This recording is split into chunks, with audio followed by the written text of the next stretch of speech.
Y'all remember last year when Corsair came out with the Katar Pro Wireless, an awesome, smaller fingertip budget wireless mouse with Bluetooth included for only 40 bucks?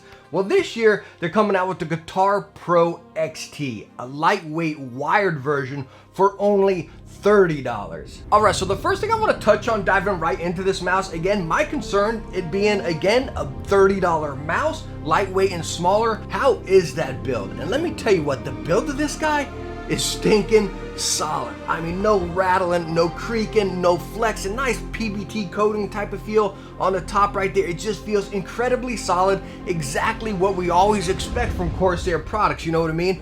Again, it feels amazing for, again, a $30 mouse right here. It's just wow. But taking a closer look at the Katar Pro XT here, let's look at these measurements. Now I'm going to throw up the spec measurements, but I'm also going to come out and measure some of these as well, because I want to show you how, again, the top is a little bit wider, and then underneath right there, it definitely tapers in and gets a little bit thinner at the bottom. Then also you got grip width, bam, and the tail gets a little bit smaller. So again, as I stated, yeah, it is a smaller mouse, definitely geared towards that fingertip, maybe a relaxed fingertip, and if you have smaller hands, you can pull it into that claw. Now going right along with the dimensions there are the buttons and the button placement. So say if you're getting that fingertip or that relaxed fingertip right there, these side buttons are in the perfect position. They stick out a little bit right there, and you can clearly decipher both of them. 1 and 2, really nice. Again, with that nice PBT coating, and you can see they kind of divot right down in there, right? Scroll wheel, nice and recessed. So you kind of look at that, when you put your hand on it, it almost just falls right into that position. It's really cool. Again, with the scroll wheel right there, the side buttons, and then your fingers locking into 1 and 2. Really cool. And then, of course, in the middle, you have your DPI button.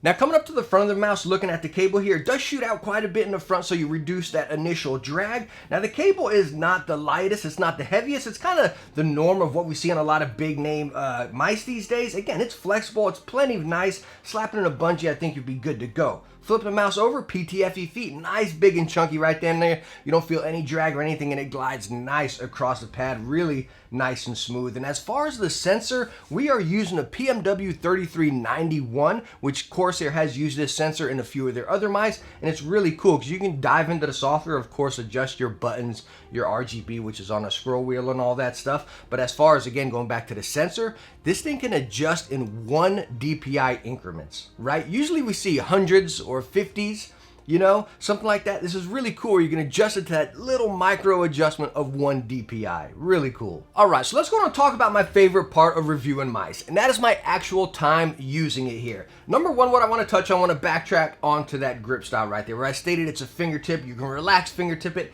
If you got smaller hands, I think you pull into claw and kind of put it in the back of your palm. For me, a little bit harder right there.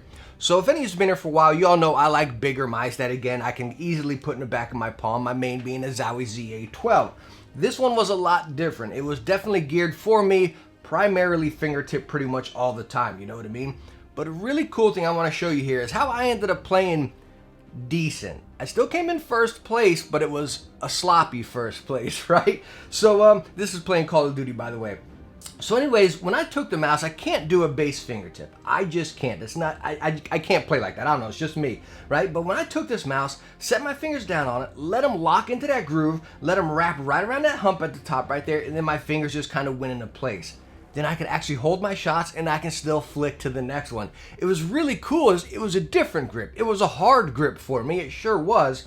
But again, when I kind of got into it, I played fantastic. Now, yeah, it was a learning experience for me, right? Because again, I'm used to this certain type of grip, and I got to force myself into this. Took a few days for me to actually get my hands used to it and kind of that muscle memory, right? But once I got down to it, wow, it was really, really fun. Definitely different for me, but fun. And one thing that made it really doable, because again, a smaller mouse for me is almost like, all right, hey, I can't handle it. But the thing that made it doable with this, guys, again, where I pointed out the dimensions, where it's wider on the top, tapers down onto the bottom right there. So whenever you put your fingers down on it, you're getting that fingertip or relaxed fingertip right there. Your side fingers, they don't like come down and pinch in. Y'all know I'm not a fan of like, you know, pinching the tiny mouse like that, right? But since it flares out at the top up there, it gets a little bit wider, your fingers kind of wrap around and just kind of, again, grip the mouse, right? It becomes part of your fingers right there. It doesn't create any cramps or anything. Nice little touch. Again, that's what made the smaller mouse doable for me. Now, as you're sitting there listening to my gameplay and my grip style and dimensions right there, I think there's one easy comparison that might be able to really register for you. That was with the Logitech G305 or the 203, right? Kind of, again, that egg-shaped mouse. Now, the 305, 203 definitely always keep me in that fingertip. For me to bring my fingers down on it, I almost got to pull my wrist down to rest down. And that's the difference with the guitar. If you used the Logitech before, right? That hump in the middle sits a lot higher. So, again, your knuckles kind of wrap around it. If you pull them down, again, you can get that base fingertip. But for me, to rest my fingers down on it and kind of become part of my fingers, right, going through there from the knuckles to the tips, that's what's different with the guitar right here. So it's a pinch higher, so again, you kind of rest on it. But again, with the Logitech, pretty much always a fingertip for me. So all in all, the Corsair Katar XT mouse right here for 30 bucks, an absolute stinking value. I love it. Like, it's so awesome seeing these bigger companies get into the lighter weight mice space. Now you're looking 70 grams. You might be like, oh man, there's much lighter mice out there. You know, I like 70 to 90. That's my preferred, right? Anything lower is nice, it's fun, but you get too light and it becomes chintzy. You know, I'd rather a solid product like this all day long. And you're talking 30 bucks, like, yay, wow, you know. It's definitely a mouse you got to try. It's definitely a fun one. And the thing that I kind of come back to is the Katar Pro wireless right here. Again, exact same shape, definitely heavier because you got that battery in the back. But again, it's so cool.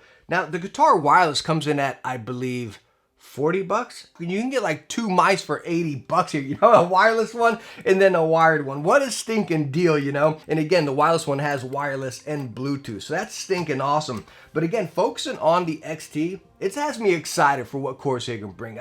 I used to be a very big fan of the glaive, you know? Again, I like bigger mice, you know? So I really hope they kind of implement this type of build, performance, and then again the lightweight and everything into some of their other shapes, the glaive or some bigger mice. You know, it's really cool seeing Corsair kind of get into this game right here. So all in all, thank you so much for stopping by and watching my review on the Corsair Katar Pro XT right here. I hope I answered some questions if you're looking into new mouse or the Katar Pro right here. If you have any more questions, ask right down in the comments. Always glad to talk shop. But again, thank you so much for stopping by, and I hope you enjoyed the video. If you did, hit that thumbs up and don't forget to subscribe for some future tech videos. I hope to catch you in the next one.